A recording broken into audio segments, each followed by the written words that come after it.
absolutely psyched. He landed it last night. Less than 24 hours ago, he landed a 1440. Can he do it for the first time in a slopestyle run?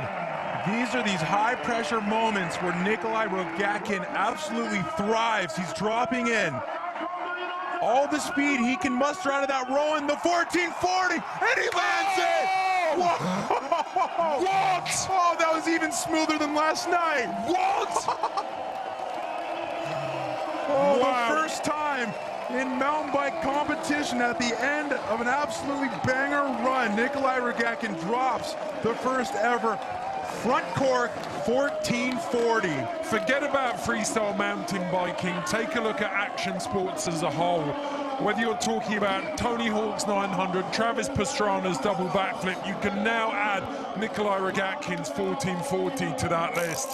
So high above the current established level of competition.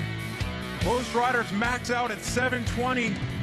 Nicholi Rogatkin adding 720, doubling the norm for a 1440.